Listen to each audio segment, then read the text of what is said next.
Next question हम लोग देखते हैं।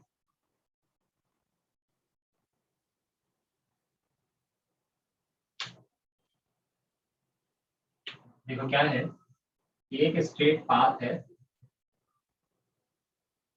ये ए पोजीशन, कोई इसके परपेंडिकुलर, ये कोई बी पोजीशन है, ये डी है, ये कोई सी कंसीडर कर लिया। क्वेश्चन लिखो,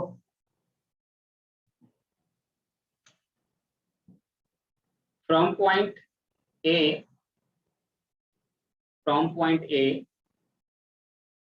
located on a highway,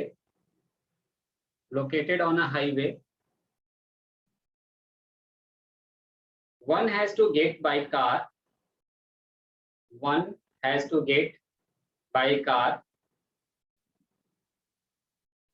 as soon as possible to point B.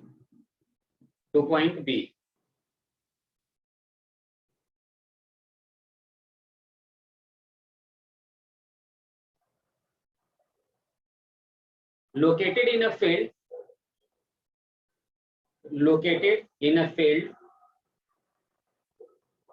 at distance L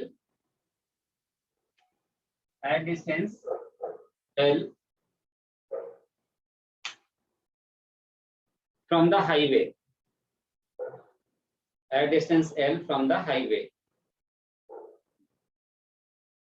it is known that the car moves in the field,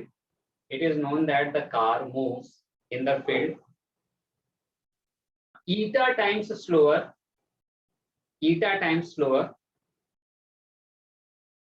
than on the highway,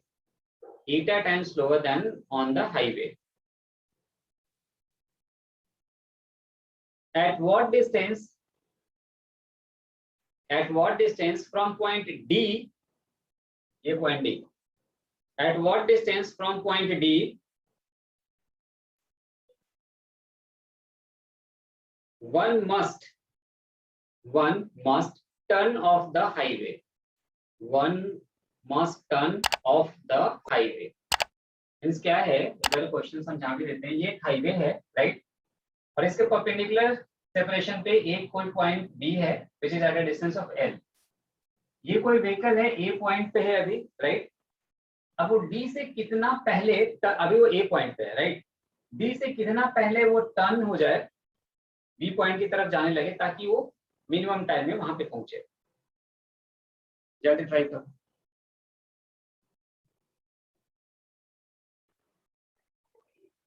चलो discuss करते हैं question. ये highway right, किसी instant पे कोई एक car point A पे है और इससे परपेंडिकुलर डिस्टेंस पे ये पॉइंट बी है राइट, कितने डिस्टेंस पे, एल डिस्टेंस पे है, करेक्ट। अब क्या है, क्वेश्चन में क्या कह रहा है कि ये कितना सेपरेशन पहले यहां से ये टर्न हो जाए राइट। अच्छा ये लेंथ दे रखा है ना, ये लेंथ कितना दिया हुआ है, एल दे रखा है। इस इंस्टेंट पे इनके बीच का सेपरेशन एल दिया है क्या, नहीं, एल तो ये दिया।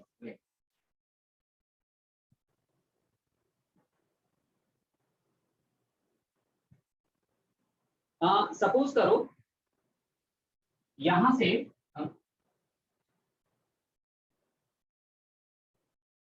कोई ये डिस्टेंस x है, कितना है ये डिस्टेंस, x है। तो एक बात बताओ, ये पूरा का पूरा डिस्टेंस AD, ये डिस्टेंस x है, तो इसको हम लिख सकते हैं ना कि AD माइनस x, AC का लेंथ कितना हो जाएगा, यहां से यहां तक यदि हम लोग बात करें AC लेंथ की, तो AC लेंथ कितना हमें मिलेगा, AC लेंथ मिलेगा AD माइनस x राइट। यहां से टर्न हुआ तो वो यहां पे पहुंचेगा। अब हम ये जानना चाहते हैं कि x का वैल्यू हम क्या कंसीडर करें, x का वैल्यू क्या हम कंसीडर करें ताकि मिनिमम लेंथ उसको कवर करना पड़े, ठीक है। अच्छा दूसरा इसमें इंफॉर्मेशन दिया है कि जो वेलोसिटी है इधर की साइड में उसका ईटा टाइम्स लेस हो जा रहा है, ठीक है। तो अच्छा एक बात बताओ, यहाँ से यहाँ तक के लिए हम लोग बात करें लेंथ की, तो ये लेंथ कितना होगा, ये लेंथ होगा L square plus X square, यानी जो कार है उसको टोटल कितना लेंथ कवर करना है, उसको टोटल लेंथ कवर करना है दिस प्लस दिस, यही कवर करना होगा ना। तो एक बात बताओ, यदि हम लोग बात करें कि भाई सपोज करो कि यहाँ पे इसकी स्पीड v है, कितनी है, जब वो फील्ड में गया तो फील्ड में उसका स्पीड कितना है, v है। तो जब वो हाईवे पे चल रहा होगा तो हाईवे पे उसका स्पीड कितना होगा, ईटा टाइम्स होगा ना। तो what we can write, here speed is eta into v। यहाँ यदि v है तो यहाँ कितना हो जाएगा, ईटा इंटू v हो जाएगा। फिर बात का इसको यहाँ से यहाँ तक सपोज करो जाने में टाइम t1 लगा, और यहाँ से यहाँ तक जाने में सपोज करो टाइम t2 लगा, तो t1 का वैल्यू कितना होगा, t1 would be ad minus x upon eta into v। Similarly यदि हम t2 की बात करें तो t2 क्या हो जाएगा, डिस्टेंस अपॉन स्पीड, डिस्टेंस कितना, root over L square plus X square upon speed कितनी है इसकी, v है, राइट।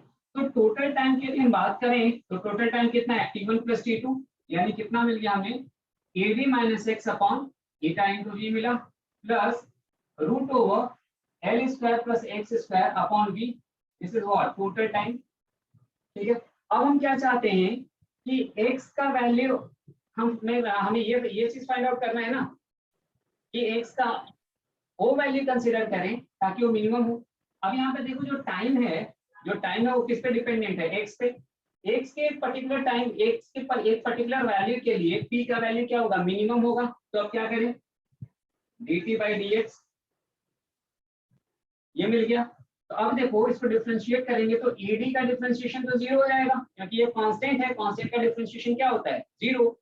माइनस एक्स का डिफरेंशिएशन क्या मिलेगा, -1 upon eta into v plus 1 upon v। ये देखो क्या है, रूट एक्स का फॉर्म है। रूट एक्स का डिफरेंशिएशन क्या होता है, 1/2 रूट एक्स। तो ये तो मिल गया हमें 1/2 root L square plus X square. फिर ये फंक्शन ऑफ फंक्शन है, तो अब ये जो अंदर का पार्ट है इसको भी डिफरेंशिएट करना होगा। इसको डिफरेंशिएट करेंगे तो एल स्क्वायर का डिफरेंशिएशन तुम्हें क्या मिलेगा, 0, और एक्स स्क्वायर का डिफरेंशिएशन 2x, यही ना। इक्वल्स क्या करें, 0 कर दें। तो देखो ईटा ईटा तो राइट साइड में ईटा ईटा तो कैंसिल खत्म ही हो जाएगा, क्या बचेगा यहाँ से 2 भी कैंसिल, यहाँ से ये बचा मेरे पास 1 upon eta plus X upon root over L square plus X square equal 0, है ना। इसके आगे के स्टेप की बात करें तो हमें क्या मिल जाएगा, X by root L square plus X square तुम्हें क्या मिलेगा, 1 बाई ईटा मिलेगा। अब इसको क्रॉस मल्टीप्लीकेशन करके होल स्क्वायर कर दो, तो eta square X square equals L square plus X square. X square को कॉमन ले लो तो eta square -1 equals L square. So X equals what, L upon root over eta square -1। यानी D point से इतना पहले इसको मुड़ना होगा।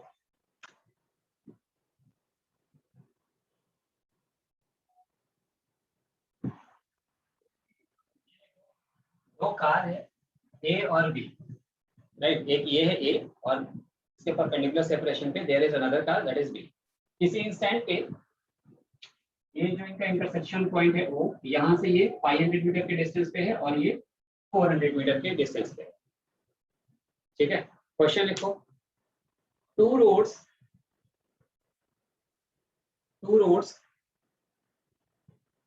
intersect at right angles. Two roads intersect at right angles. Car A is at point P. Car A is at point P at distance 500 meter. At distance 500 meter from point O, and at the same instant car B is at point Q, which is at a distance of 400 meter, which is at a distance of 400 meter from point O.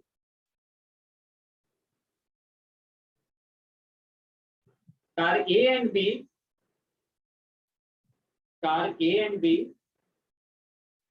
are moving with velocities.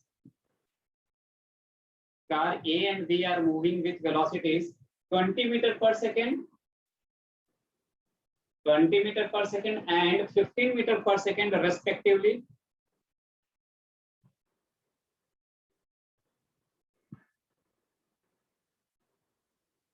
As shown in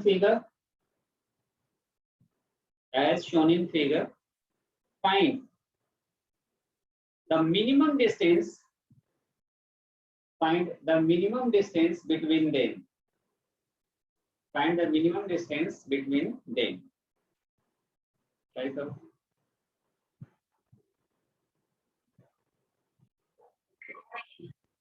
देखो इस question को ये क्या पूछ रहा है कि किसी इंस्टेंट पे कार ए यहाँ पे है, कार बी यहाँ पे है, राइट, और इनके बीच का मिनिमम सेपरेशन कितना होगा. तो हम लोग लास्ट क्लास में ये डिस्कस किए थे कि मिनिमम सेपरेशन निकालने के लिए हम दो तरीका यूज कर सकते हैं. एक, किसी भी एक ऑब्जेक्ट पे बैठ जाओ और दूसरे का रिलेटिव वेलोसिटी देखो, राइट. क्या देखो? डायरेक्शन ऑफ रिलेटिव वेलोसिटी देखो. अब उस डायरेक्शन ऑफ रिलेटिव वेलोसिटी पे एक लाइन परपेंडिकुलर ड्रॉ करो. That line will give you what? Minimum separation, right. इसको हम लोग लास्ट क्लास में अच्छे से डिस्कस किए थे. अब देखो, जैसे मान लो हम यहाँ से इस क्वेश्चन को सॉल्व कर रहे हैं. पहला मेथड क्या यूज कर रहे हैं? रिलेटिव मोशन वाला. तो हम बी पे बैठ गए. अब बी पे बैठ करके इसको ऑब्जर्व करें. तो जैसे हम बी पे बैठ गए, तो बी पे यदि बैठ गए तो इसको हमें रेस्ट में लाना होगा. क्या करना होगा? रेस्ट में लाना होगा. रेस्ट में लाने के लिए क्या करेंगे? इस पे अपोजिट डायरेक्शन में 15 मीटर पर सेकेंड का वेलोसिटी अप्लाई कर देंगे. तो क्या बताया था कि जितना वो खुद पे अप्लाई करेगा उतना ही ले जाकर के वो दूसरे वाले पे अप्लाई कर देगा. तो ये इस पे भी अप्लाई कर दिया भाई. कितना? 15 मीटर पर सेकेंड. अब देखो ये कितना है? 20 मीटर पर सेकेंड है ना, और ये कितना है? 15 मीटर पर सेकेंड है. तो ये लाइन थोड़ा बड़ा होगा, ये थोड़ा छोटा होगा. अब इन दोनों का जो velocity of A with respect to B होगा वो ये डायरेक्शन में जाएगा, यही जाएगा ना. This is what? Velocity of A with respect to B. इसको हम आगे की तरफ बढ़ा दें तो ये जाएगा, यही जाएगा ना. ये क्या है? Direction of velocity of A with respect to B है. अब उसके बाद क्या बताया था कि इस बी पॉइंट से जहां हम बैठे हैं वहां से एक लाइन इस पे परपेंडिकुलर ड्रॉ करो, लाइक दैट दिस. ये जो परपेंडिकुलर लाइन है, यही तुम्हें क्या देगा? मिनिमम डिस्टेंस देगा. यानी अब तुम्हारा ऑब्जेक्टिव क्या है कि भाई हम इसकी वैल्यू को फाइंड आउट करें. अब हम सोचेंगे अच्छा इसको कैसे निकालें. तो थोड़ा और आगे जाते हैं कि अच्छा भाई हमें क्या चाहिए? हमें ये वाला वैल्यू चाहिए. ठीक है, तो अब हम इसके लिए क्या करें? हमें यदि ये वाला वैल्यू पता चल जाए तो मेरा काम हो जाए. यदि हमें ये यहाँ से यहाँ तक का डिस्टेंस पता चल जाए तो मेरा काम हो जाएगा. अब देखो इसके आगे फिजिक्स नहीं है. फिजिक्स का काम यही तक का था कि भाई ये रिलेटिव का डायरेक्शन निकाला, उस पर परपेंडिकुलर लाइन ड्रॉ किया और ये कॉन्सेप्ट लगा दिया कि ये जो परपेंडिकुलर लाइन है that will give you the minimum separation. अब इसके आगे क्या है? मैथ्स है. अब अपना ऑब्जेक्टिव क्या है? इसको निकालना. अब सोचेंगे अच्छा ये कैसे हम निकालें? यदि हमें ये वाला सेपरेशन पता हो तो हम ये निकाल सकते हैं, राइट. राइट एंगल ट्रायंगल से. हम सोचेंगे यार इसको कैसे निकालें. तो फिर मेरे दिमाग में आएगा कि अच्छा ये वाला चीज यदि मेरा निकल जाए तो मेरा काम हो जाएगा. अब ये कैसे निकालें? यहाँ से यहाँ तक का ये कैसे लेंथ निकालें? अच्छा यदि हमें ये वाला एंगल पता हो, देखो हमें ये डिस्टेंस तो पता है ना 500 मीटर. यदि हमें ये एंगल पता हो तो मेरा काम बन जाएगा. ये वाला एंगल यदि पता हो तो मेरा काम बन जाएगा. फिर हम ये राइट एंगल ट्रायंगल से कुछ कर लेंगे, राइट. तो देखो क्वेश्चन को कैसे पीछे की तरफ अप्रोच करते जा रहे हैं, राइट. अब देखो हमारे लिए ये एंगल निकालना आसान है क्या? थीटा. कुछ दिख रहा है? कैसे दिख रहा है भाई? ये बेसिकली है क्या? ये है वेलोसिटी ऑफ ए और ये है वेलोसिटी ऑफ बी, है ना. और हमें क्या मिला है? ये मिला है वेलोसिटी ऑफ ए बी. ये एंगल यदि हम थीटा ले लें तो tan थीटा इक्वल्स क्या हो जाएगा? tan थीटा इक्वल्स क्या हो जाएगा? This is VB upon VA. VB upon VA perpendicular upon base, correct. तो VB का वैल्यू की यदि हम बात करें तो VB कितना है भाई? 15/20. तो ये कितना हो गया? 3/4 हो गया. यानी देखो tan थीटा मेरा मिल गया, यहाँ से tan थीटा मेरा मिल गया। अब देखो मेरे लिए आसान है, देखो ये एक हमें राइट एंगल ट्राइंगल दिख रहा है, ये हमें एक राइट एंगल ट्राइंगल दिख रहा है। तो इस राइट एंगल ट्राइंगल की बात करें, ये एंगल है तो ये थीटा है, और ये क्या है, परपेंडिकुलर है ना। इस राइट एंगल ट्राइंगल में ये क्या हो गया, परपेंडिकुलर, ये क्या हो गया, बेस। तो तुरंत हम बोलेंगे अच्छा ये हम पॉइंट सपोज कर लें कि ये क्या ले लें, बताओ, ये सी ले लें यदि, नहीं ले लें, ये आर पॉइंट ले लें क्योंकि ये पी क्यू है ना, इसको हम आर ले लें। अब हम वो आर निकाल सकते हैं कैसे, यहां से tan थीटा इक्वल्स क्या हो जाएगा, perpendicular upon base, that is O R upon O P, ये पॉइंट पी है। तो देखो ओपी तो हमें पता है ना, ये क्या मिला, 3/4 equals O R upon OP. OP कितना भाई, वहां से यहाँ तक 500। तो देखो तो ओ आर हमें पता चल गया क्या, ओ आर हमें मिल गया, कितना मिला, 3/4 इंटू 500, यानी ये आ गया 375 मीटर। कितना आ गया ये, 375 मीटर। अब देखो ये डिस्टेंस है यहाँ से यहाँ तक 375 मीटर है ना। तो यहाँ से यहाँ तक का जो डिस्टेंस बचेगा, ये डिस्टेंस कितना हो गया, 400 माइनस 375 मतलब 25 मीटर। कितना ही तो बचे, यही आएगा ना 124, हाँ ठीक है। तो ये आ गया मेरा, कितना बचेगा भाई, 25 मीटर बचेगा। अब देखो ये एंगल थीटा है, तो ये जो एंगल मिलेगा ये तुम्हें क्या मिलेगा, 90 माइनस थीटा मिलेगा। ये एंगल 90 माइनस थीटा, तो ये एंगल 90 माइनस थीटा, तो ये एंगल कितना, ये एंगल थीटा। ये एंगल क्या मिला, ये एंगल थीटा मिला। तो इस राइट एंगल ट्राइंगल की यदि हम बात करें तो देखो हमें ये चाहिए, यानी बेस चाहिए, राइट, और हमें हाइपोटेन्यूज पता है। तो बेस और हाइपोटेन्यूज के बीच का रिलेशन कौन डिफाइन करता है बच्चों, साइन थीटा डिफाइन करता है ना।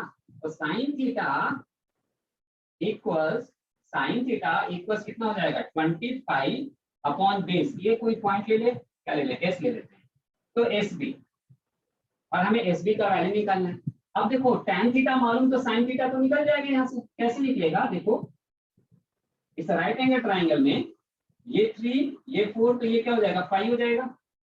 तो साइन थीटा इस राइट एंगल ट्राइंगल से, साइन थीटा इस राइट एंगल ट्राइंगल से बताओ कितना हो जाएगा, sine theta equals perpendicular upon hypotenuse, यानी कितना मिल गया हमें, 3/5 मिल गया। तो एस बी का वैल्यू मिला क्या, 125/3 मीटर। देखो आ गया। तो क्वेश्चन में हमें हर एक स्टेप को ना एनालाइज करते हुए जाना है।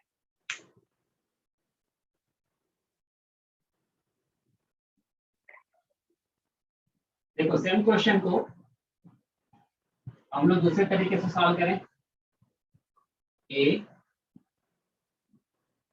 20 metre per second, B 15 metre per second. ये यहाँ से यहाँ कितने सेपरेशन पे है, 400 पे है ना,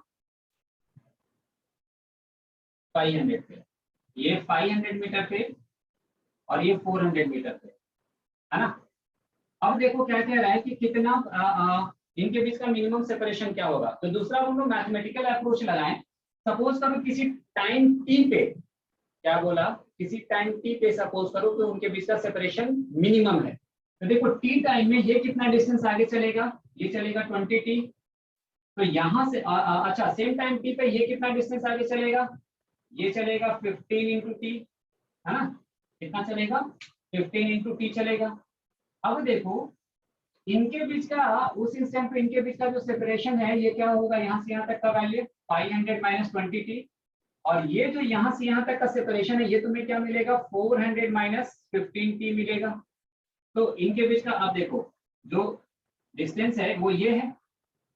तो ये यदि हम डिस्टेंस कैपिटल डी सपोज कर लें, तो बताओ ये जो कैपिटल डी का वैल्यू है, ये हमें कैपिटल डी का वैल्यू कितना मिलेगा, ये कैपिटल डी होगा √500 माइनस 20t का whole square plus plus 400 minus 15t का होल स्क्वायर,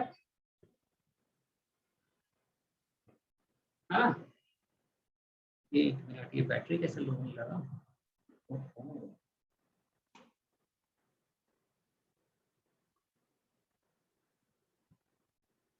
400 माइनस 15t का होल स्क्वायर। तो अब देखो जो ये कैपिटल डी है वो किस पे डिपेंडेंट है, टाइम टी पे डिपेंडेंट है, राइट। तो एक पर्टिकुलर इंस्टेंट, एक पर्टिकुलर टी के लिए ही कैपिटल डी का वैल्यू क्या होगा, मैक्सिमा या मिनिमा होगा।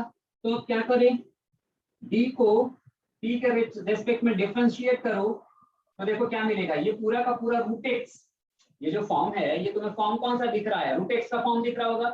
तो रूट एक्स का डिफरेंशिएशन क्या होता है, 1/2 रूट एक्स, यानी ये तुम्हें मिल जाएगा 1/2, और हम इसको एक्स ही लिख रहे हैं, ठीक है। अब देखो अंदर ये है x की जगह, तो अब क्या करेंगे, इसको डिफरेंशिएट करेंगे, फंक्शन और फंक्शन हो गया ना। तो देखो ये कौन सा फॉर्म दिख रहा है, एक्स स्क्वायर वाला, तो एक्स स्क्वायर का डिफरेंशिएशन 2x, तो 2 इंटू 500 माइनस 20t, फिर से ये x नहीं है, x की जगह ये वैल्यू है, तो इसको फिर से डिफरेंशिएट करेंगे, तो 500 का डिफरेंशिएशन 0, माइनस 20t का डिफरेंशिएशन क्या मिलेगा, माइनस 20 मिलेगा, प्लस इसको डिफरेंशिएट करोगे तो क्या मिलेगा, 400 माइनस 15t, ठीक है, और इसको डिफरेंशिएट किया तो 400 का डिफरेंशिएशन 0 ना, माइनस 15t का क्या बचेगा बच्चों, ये बचेगा। तो अब देखो इसको क्या करेंगे, किससे इक्वेट करते हैं, 0 से इक्वेट करते हैं ना, तो इक्वल्स क्या करेंगे, 0 कर दिया, ये राइट साइड में तो जा सकते 0 हो जाएगा, यहाँ से देखो मेरे पास क्या बचा, minus 40 500 minus 20t minus 30 400 minus 15t equals 0। इसको सॉल्व कर लो, सॉल्व करके t निकालो, वही आएगा जो हम लोग का अभी पीछे वाले क्वेश्चन में आ रहा है, राइट। t, अच्छा उसमें हम लोग शायद t नहीं निकाल रहे थे, लेकिन उस क्वेश्चन में चाहे तो t भी निकाल सकते हैं। तो यहाँ से t आ गया, अब ये t का वैल्यू ला करके यहाँ पे सब्स्टिट्यूट कर दो, वही आंसर आएगा जो लास्ट वाले मेथड से कर रहे हैं, ठीक है। तो ये दो मेथड है, जिससे भी आसान लगे उससे कर सकते हो। इसमें क्या मैथमेटिकल कैलकुलेशन ज्यादा है, पीछे वाले में क्या था कि मैथमेटिकल कैलकुलेशन कम था, तो ये काफी सारा ये डिफरेंशिएशन करना, इक्वल 0 पुट करना, t का वैल्यू निकालना, फिर वापस ला करके उसको पुट करना, तो ये थोड़ा सा टाइम टेकिंग प्रोसेस है। पीछे वाले में इतना कुछ नहीं था भाई, डायरेक्टली रिलेटिव वेलोसिटी का डायरेक्शन निकाला, उसके परपेंडिकुलर लाइन निकाला, वही परपेंडिकुलर लाइन क्या था, शॉर्टेस्ट डिस्टेंस था।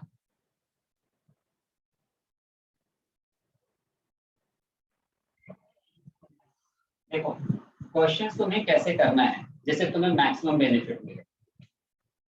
एक्सरसाइज 1 तुम्हें करना है, 2 तुम्हें करना है, एक्सरसाइज 3 में लास्ट ईयर के आए हुए क्वेश्चंस हैं, इसको तुम्हें डिफरेंट तरीके से करना है। एक्सरसाइज 1 और 2 में तो जैसे जैसे टॉपिक खत्म होता जा रहा है, टॉपिक वाइज तुम लोग क्वेश्चंस कंप्लीट करते जाओ, डीपीपी भी दिया हुआ है उससे भी कंप्लीट करते जाओ, और एक्सरसाइज में जो टॉपिक रिलेटेड क्वेश्चन है वो करते जाओ। अब देखो क्या करो, ये जो एक्सरसाइज 3 है ना, ये एक्सरसाइज 3 को एक सेल्फ टेस्ट की तरह अटेम्प्ट करो। कैसे, देखो इसमें तो लास्ट ईयर के आए हुए क्वेश्चंस हैं, लास्ट ईयर के आए हुए क्वेश्चंस हैं, तो ये सारे एक्चुअल क्वेश्चंस हैं, मतलब तुम्हें एग्जाम का एक्चुअल फील्ड ये देगा ये सारे क्वेश्चंस। तो इसको कैसे करो, जैसे मान लो काइनेमेटिक्स चैप्टर, काइनेमेटिक्स में सपोज करो 50 क्वेश्चंस हैं, कितने क्वेश्चंस हैं, 50 क्वेश्चंस। अब तुम क्या करो, जब ये तुम एक्सरसाइज 3 को सॉल्व कर रहे हो ना, तो वन सीटिंग में बैठो, राइट, वन सीटिंग में बैठो और 50 क्वेश्चंस हैं तो 50 मिनट्स अपने आप को टाइम टारगेट दो, ठीक।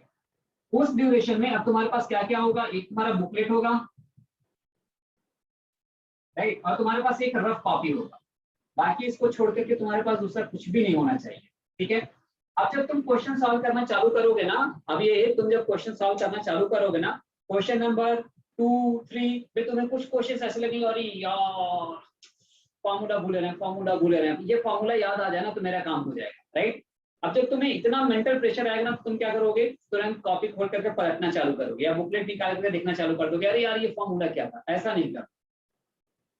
कितना भी तुम्हें लगे कि यार थोड़ा सा देख लें, क्या अंदर से आएगा, है ना, क्या देख लें देख लें देख लें, है ना, लेकिन देखना नहीं। 1 to 50 क्वेश्चंस को यदि तुमने 50 मिनट्स का टारगेट दिया है तो 50 मिनट्स में पूरा कंप्लीट करो वन सीटिंग में, राइट। अब जो जो क्वेश्चंस तुमसे नहीं, अब पहले 50 क्वेश्चंस तुमने सॉल्व कर लिया, 50 मिनट पे छोड़ दो, चाहे तुमसे 30 क्वेश्चन बने, चाहे तुमसे 20 क्वेश्चन बने, चाहे तुमसे 40 क्वेश्चन बने, एटलीस्ट तुम्हें ये पता चलेगा कि तुम 50 मिनट्स में कितना क्वेश्चंस अटेम्प्ट कर पा रहे हो। क्योंकि तुम्हें मेंस की बात करें या एडवांस की बात करें टाइम प्रोपोर्शनलिटी वैसे ही चलेगा, राइट। जैसे नीट में तो भाई 1 मिनट में एक ही क्वेश्चन होता है।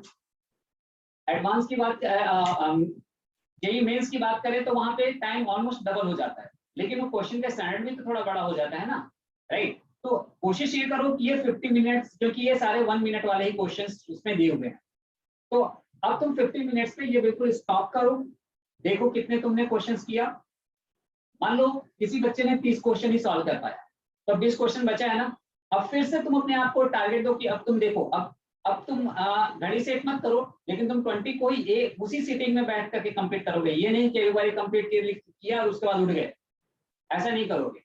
अब जो बचा हुआ रिमेनिंग क्वेश्चन है उसको फिर से बैठ करके उसी टाइम में बाकी क्वेश्चन को कंप्लीट करोगे। मान लो तुम्हारे पास 20 क्वेश्चन बचे थे, तो उसको भी यही कोशिश करो कि कम टाइम में सॉल्व हो, राइट। उसके बाद जब तुम्हारा पूरा 20 क्वेश्चन सॉल्व हो गया ना, तो देखो तुम्हें उसमें कितना टाइम लगा, मतलब तुम्हें उतना टाइम एक्स्ट्रा लगा, मतलब तुम्हें और ज्यादा प्रैक्टिस की जरूरत है, क्योंकि 50 मिनट्स में भी तुम 50 क्वेश्चंस भी सॉल्व नहीं कर पाए हो। एक्चुअली फिजिक्स में तो वैसे भी थोड़ा ज्यादा ही टाइम लगेगा बाकी सब्जेक्ट के कंपैरिजन में। यदि हम नीट वाले बच्चों की बात करें तो भी 60 मिनट्स से ज्यादा तो वैसे भी तुम्हें टाइम नहीं मिलने वाला है। कितना चुरा लोगे केमिस्ट्री और बायो से टाइम, है ना। अब जो जो क्वेश्चन तुमसे सॉल्व नहीं हुए थे, अब उनके तुम फॉर्मूले नहीं तुम्हें याद आ रहे थे, फॉर्मूला देखो। जिसका अप्रोच तुम्हें समझ में नहीं आ रहा था वो अप्रोच देखो। जो कुछ भी नहीं समझ में आया वो मेरे साथ डाउट डिस्कस करो। फायदा पता क्या है, सबसे बड़ा जो तुम्हें फायदा होगा वो ये फायदा होगा ना कि अब जब तुम देखोगे ना तो एटलीस्ट वो 2 साल तक तुम्हारे दिमाग से जाएगा। 2 साल तक वो तुम्हारे दिमाग की रिटेंटिविटी में रहेगा। देखो क्या है ना, क्लास 11 हमारा लर्निंग पीरियड होता है, हमें चीजों को सीखना होता है, राइट। मेडिकल की यदि तुम बात करो तो मेडिकल में 14-15 लाख बच्चे बैठेंगे, नंबर ऑफ सीट्स देख लो कितने हैं, राइट। जनरल कैटेगरी के हो तो वैसे ही 50% ही बचना है। सेम सिचुएशन जेई के की यदि हम बात करें, वहां पे भी 10-11 लाख बच्चे तो आराम से बैठते हैं। एडवांस की बात करें तो टोटल जेई में सीट्स कितने, अराउंड 6000। जनरल कैटेगरी को तो 3000 ही बचा। तो तुम्हारा फाइट कितना ज्यादा है ना। तो उसके लिए तुम्हें क्या है, हर पूरे लेवल की लर्निंग को परफेक्ट बनाना है। अब उस लर्निंग को परफेक्ट बनाने के लिए तुम्हें क्या करना होगा, हर एक चैप्टर को सीखना है, तुम्हें उसमें इनपुट डालना होगा, तुम्हें बार बार गलती करना है और उन गलतियों से सीखना है। क्योंकि गलती जब तक से करोगे नहीं तब तक से सीखोगे नहीं। गलती तुमसे होगा ही होगा, इतना फॉर श्योर है, क्योंकि फर्स्ट टाइम पढ़ रहे हो। 10th तक के लाइफ में इतना कुछ फिजिक्स में कहाँ था, ये सब अचानक से ये सारा कुछ आ गया है। तो अब ये सारा कुछ यदि तुम्हें पढ़ना है तो गलतियां तो करोगे ही, और गलती जब करोगे तो तुम सीखोगे, है ना। गलती वही बच्चा नहीं करेगा जो पढ़ेगा ही नहीं, है ना। वही है, ज्यादा क्वेश्चन सॉल्व करोगे ज्यादा डाउट निकलेंगे, ज्यादा हेडक होगा गौरी और इतने क्वेश्चंस नहीं आए, इतने क्वेश्चन। इसका सबसे अच्छा सॉल्यूशन ये है कि क्वेश्चन ही सॉल्व नहीं करो। क्वेश्चन सॉल्व नहीं करोगे तो डाउट्स नहीं निकलेंगे, तो टेंशन ही नहीं रहेगा, फ्री रहोगे बिल्कुल। तो जो लोग इस पद्धति में चलेंगे, सिस्टम में चलेंगे, तो उनका तो वैसे भी कुछ नहीं होना है ना। लेकिन जो लोग अपने आप को देखते हैं एक विनर की तरह कि नहीं भाई हमें तो ना 23 में अपना सीट पक्का करना ही है, उनको तो यार देखो ये लर्निंग को परफेक्ट बनाना हो, इसका कोई दूसरा ऑप्शन नहीं है। तुम्हारे पास ऑप्शन 11 के टाइम से पहले था, मार्च अप्रैल में था, जब तुम सब्जेक्ट चूज कर रहे थे। अब तुमने चूज कर लिया है कि तुम्हें पीसीएम लेना है या पीसीबी लेना ही है, तो अब उस पर ऑनेस्टली इनपुट डालो ना। तो इस प्रोसेस में अभी बहुत सारे बच्चे नहीं हैं, आई एम डैम श्योर नहीं है, क्योंकि इससे पहले भी कितनी बार ये सारी चीजों को डिस्कस कर चुके हैं। क्योंकि यदि इस प्रोसेस में जो बच्चा होगा उसका मार्क्स रिफ्लेक्ट करेगा, उसका पता चल जाता है कि वो कर रहा है, कैसे कर रहा है, कितना ज्यादा कर रहा है।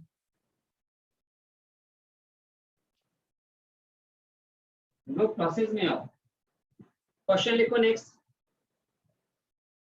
Point A moves uniformly, point A moves uniformly with velocity v, with velocity v, so that vector v, so that vector v is continuously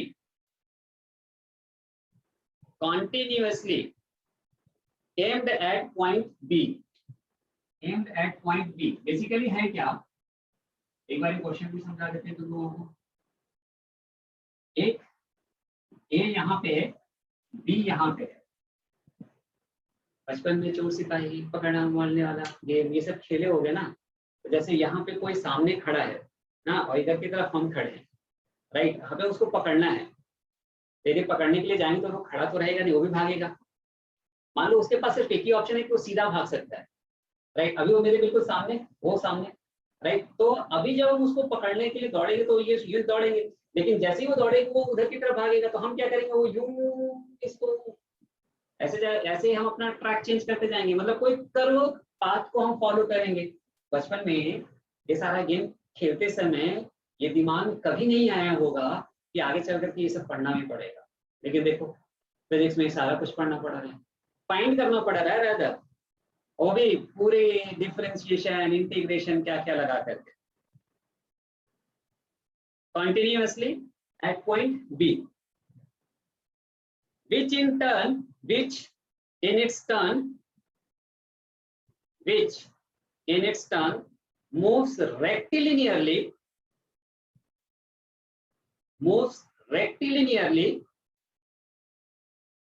and uniformly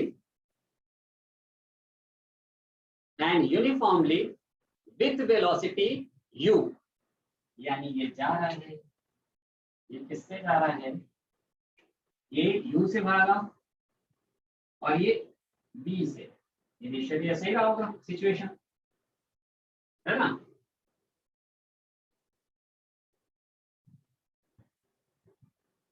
और u का जो वैल्यू है u is less than v, ऐसा दे रखा है, u is less than v। At the initial moment of time, u is perpendicular to v. U is perpendicular to v, and points are separated by a distance L.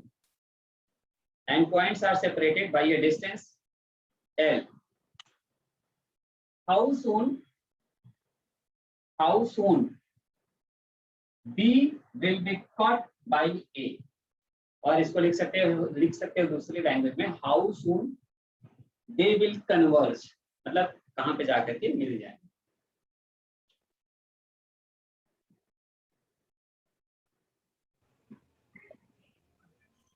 चलो देखते हैं कैसे चल रहा होगा इनका सिस्टम, है ना, किस तरीके से ये मूव कर रहे होंगे।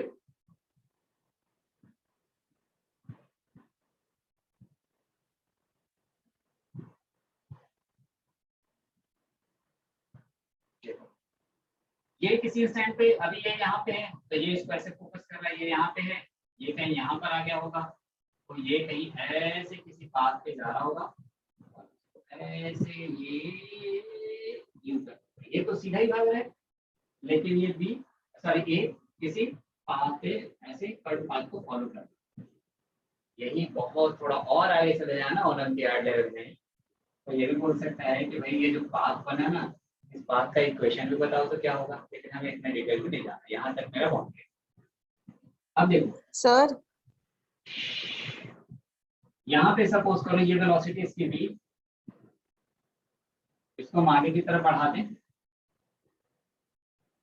ठीक है, तो इसके वेलोसिटी का डायरेक्शन ऐसा है, इसी स्टैंड पे इसके वेलोसिटी का डायरेक्शन कुछ ऐसा।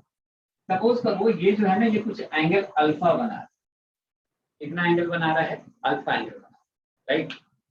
अब यदि ये v है और ये अल्फा है तो इसका इस डायरेक्शन में कंपोनेंट क्या होगा, v cos अल्फा, और इस डायरेक्शन में क्या हो जाएगा, v sin अल्फा। अच्छा, इस इंस्टेंट पे ये u ऐसे जा रहा होगा,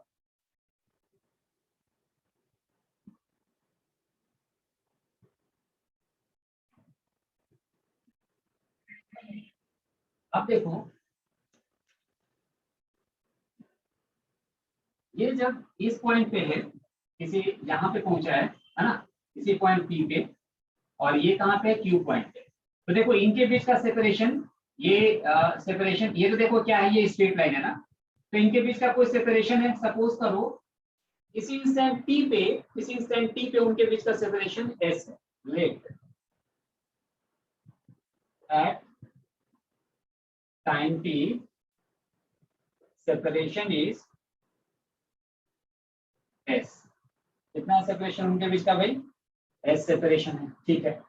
तो अब देखो क्या है, इनिशियल उनके बीच का सेपरेशन कितना था? एल था, और अभी किसी इंस्टेंट को उनके बीच का सेपरेशन कितना है? कितना है? एस है। तो देखो जो भी होगा सेपरेशन हो तो ये स्ट्रेट लाइन होगा। अब देखो इस u की यदि हम बात करें तो इस u का, ये u का इस डायरेक्शन में कंपोनेंट कितना होगा? u cos अल्फा होगा। तो देखो जो a है, a का वेलोसिटी का उस इंस्टेंट पे डायरेक्शन ऐसे है v, और इसके u का इस डायरेक्शन में कंपोनेंट कितना है? u cos अल्फा है। तो इसी वेलोसिटी कंपोनेंट की वजह से ये एक दूसरे को पकड़ रहे होंगे, यही ना?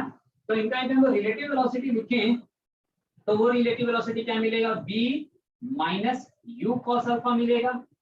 v माइनस क्या मिलेगा हमें? v minus you cos alpha मिलेगा, जिसकी वजह से उनके बीच का सेपरेशन कम हो रहा है। तो सेपरेशन यदि कम हो रहा है तो हम क्या लिखते हैं इसको? Minus ds by dt। Minus क्यों लिखा? क्योंकि इनके बीच का सेपरेशन घट रहा है। अब देखो इसके आगे माइनस ds इक्वल क्या मिल जाएगा? Minus v minus you cos alpha into dt। अब टाइम जब जीरो है तो उनके बीच का सेपरेशन कितना है भाई? एल है। सपोज करो किसी टाइम टी पे दे कैच ईच अदर, मर्ज हो गए, तो सेपरेशन कितना हो जाएगा? जीरो। इसको हम इंटीग्रेट कर दें तो ये हमें मिल जाएगा L equals integration v minus you cos alpha into D T, zero से टी। ये क्या हमें मिला? इक्वेशन नंबर 1 मिला। इसको हम इक्वेशन नंबर 1 लिख लें, राइट। अच्छा, सपोज करो किसी टाइम टी पे, इसी टी पे वो क्या हो रहे हैं? कहीं मीट कर रहे हैं, मतलब कहीं जाकर के यहाँ पे मिल रहे होंगे। तो इस टाइम टी पे ये कितना डिस्टेंस चलेगा? In time T distance moved by v कितना चलेगा भाई? इसका स्पीड कांस्टेंट है तो ये u इंटू टी हो जाएगा, ठीक है। और इसकी बात करें, ए की बात करें तो ए का देखो वेलोसिटी v इस डायरेक्शन में, तो उसका इस डायरेक्शन में कंपोनेंट कितना है? v cos alpha. यानी कि जो भी आगे की तरफ डिस्टेंस कवर कर रहा होगा वो अपने हॉरिजॉन्टल कंपोनेंट की वजह से कर रहा होगा। तो सेम टाइम में in this time distance move by A, ये कितना हो जाएगा?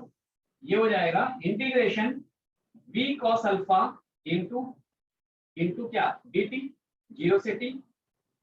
और ये दोनों तो आपस में इक्वल ही होंगे, तो इसको लिख दिया u t, राइट। अच्छा, इसको थोड़ा सा हम लोग आगे सॉल्व करें तो this can be written as l equals zero से t v dt minus integration u तो कांस्टेंट है, बाहर ले लो, cos अल्फा dt जीरो से t। अब यहां से जरा देखो तो इसको हम क्या लिख सकते हैं? ut इक्वल्स v को बाहर ले आओ, integration cos alpha dt zero से t। अच्छा, इसका वैल्यू हमें क्या मिलेगा बच्चों? cos अल्फा dt जीरो से t equals u t by v। अब ये जो v इसका आया ना, ये जो वैल्यू आया ना वो यहाँ पे सब्स्टिट्यूट कर दो। यहाँ पे सब्स्टिट्यूट करो तो देखो l क्या मिल जाएगा? v dt का इंटीग्रेशन सिंपली dt रहेगा, तो vt माइनस u और उसका वैल्यू रखो तो क्या मिलेगा? u square t by v। यहाँ से t को कॉमन ले लो तो मिल जाएगा v square minus u square by v। तो हमें क्या चाहिए? t चाहिए, तो t इक्वल्स मिल जाएगा l v upon v square minus u square. So this is what time.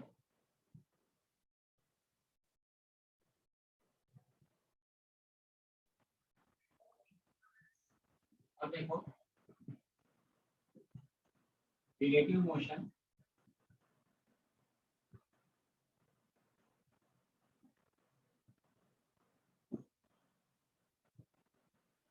In 2D, 2 dimension. Two dimensional में रिलेटिव मोशन के क्वेश्चंस को कैसे सॉल्व करें। तो सेम तरीके से जैसे हम लोग 1D में क्वेश्चंस को सॉल्व कर रहे थे वैसे ही यहाँ पे भी सॉल्व करेंगे। सपोज करो अगेन x y ये दो एक्सिस है, राइट। कोई भी ऑब्जेक्ट मूव कर रहा है इस तरीके से कि वो साइमल्टेनियसली दोनों एक्सिस को x और y दोनों को कवर कर रहा है, राइट। अब सपोज करो ये कोई पाथ है, किसी इंस्टेंट पे वो ऑब्जेक्ट यहाँ पे है a पे और इसका पोजीशन वेक्टर r a है, वो मूव करता हुआ यहाँ b पे आ गया और उसका पोजीशन वेक्टर ये आ गया r।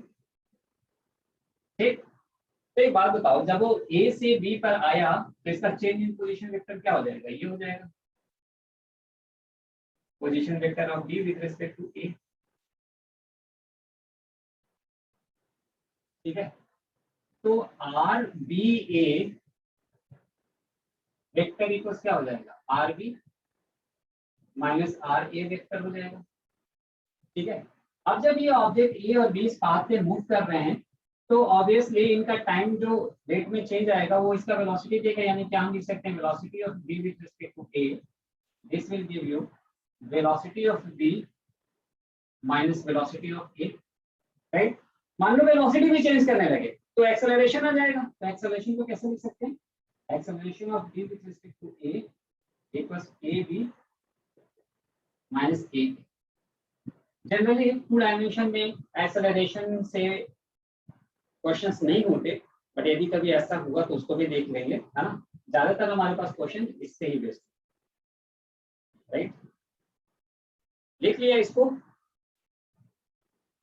रब करें बच्चों। Yes sir.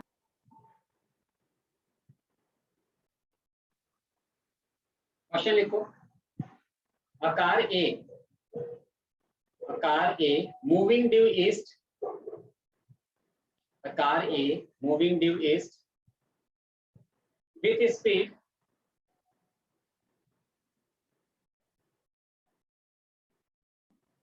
15 meter per second with speed 15 meter per second. Another car B moving towards north. Another car B moving towards north with same speed 15 meter per second. With same speed 15 meter per second. Find direction and magnitude of velocity of car A as observed by driver of car B.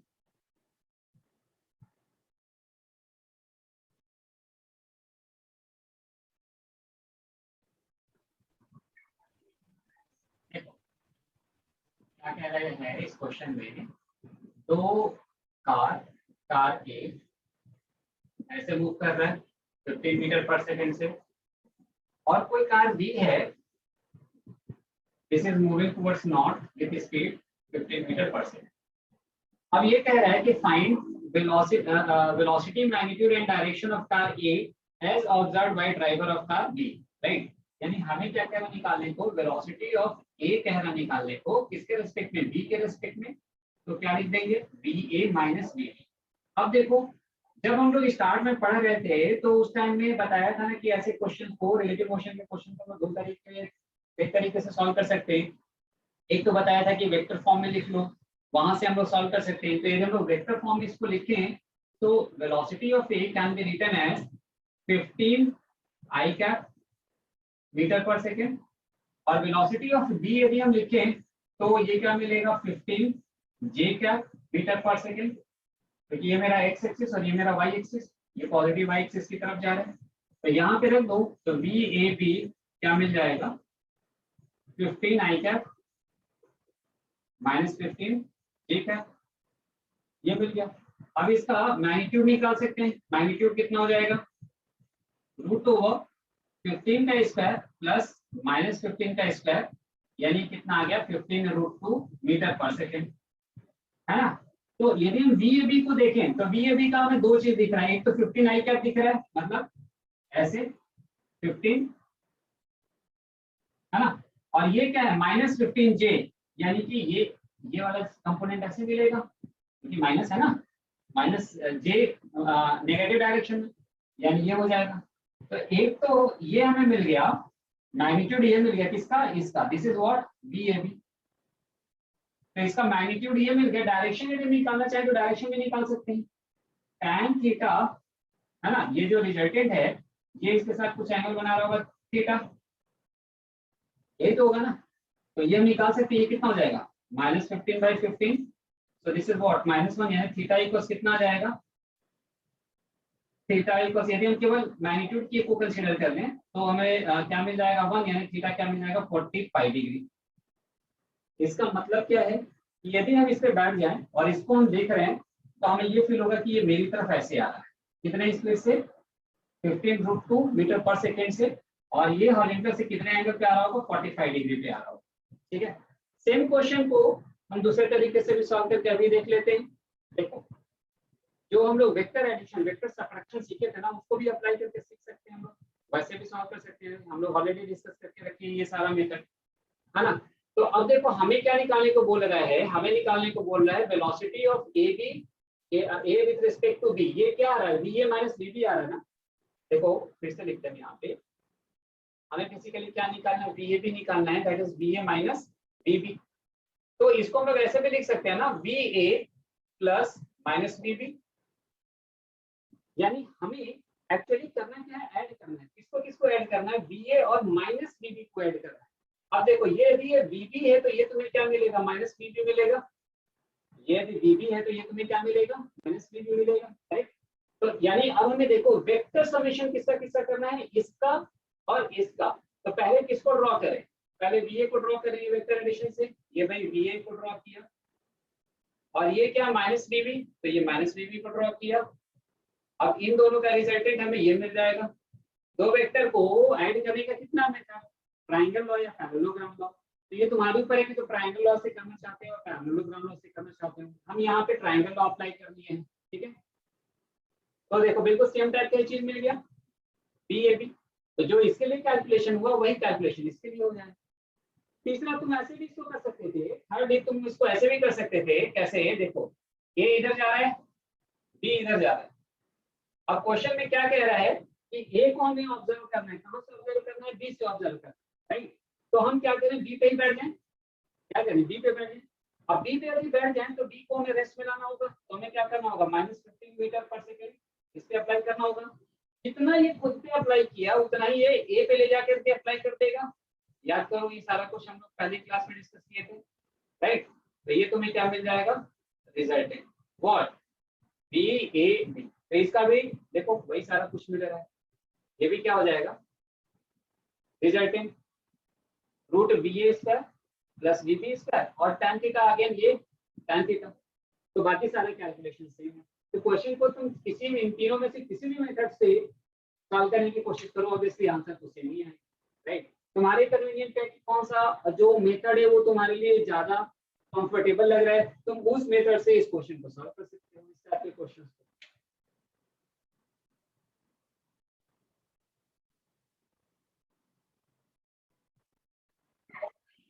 Next question लिखो, from the top of a tower,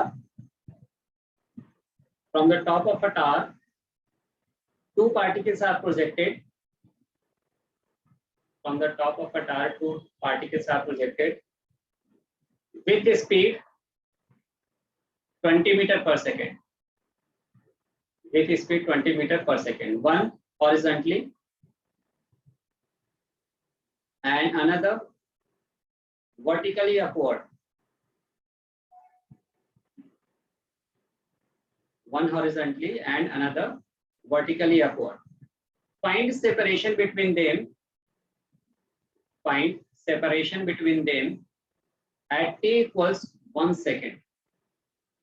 At t equals 1 second. जल्दी try करो।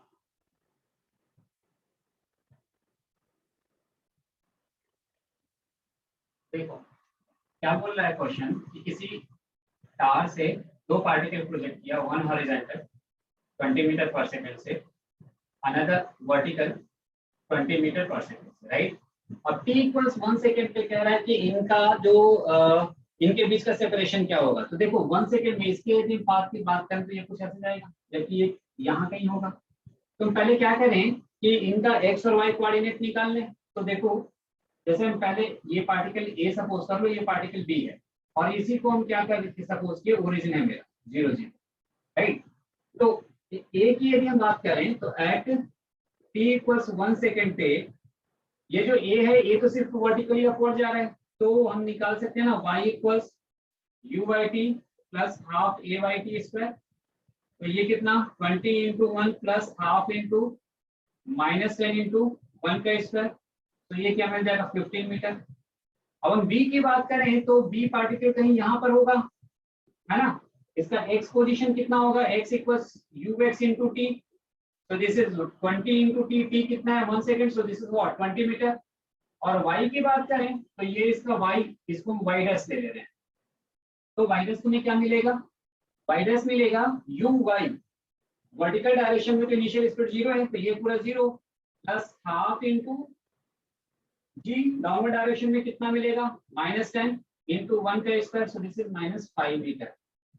तो देखो 1 second में इसका coordinate 0,15 है, और इसका कोऑर्डिनेट कितना है भाई 20,-5 है। अब हमें इनके बीच का सेपरेशन निकालना है, तो क्या करें, 2 पॉइंट के बीच का सेपरेशन निकालना हो, डिस्टेंस निकालना होता है तो क्या करते हैं root over x1 minus x2 का whole square plus y1 minus y2 का होल स्क्वायर, यही तो करते हैं ना। तो हमें देखो x1 x2 मालूम, राइट, इधर y1 y2 मालूम, तो d equals root x1 minus x2 का whole square plus y1 minus y2 का होल स्क्वायर फॉर्मूले में रख दो, तो डिस्टेंस आ जाएगा इनके बीच का।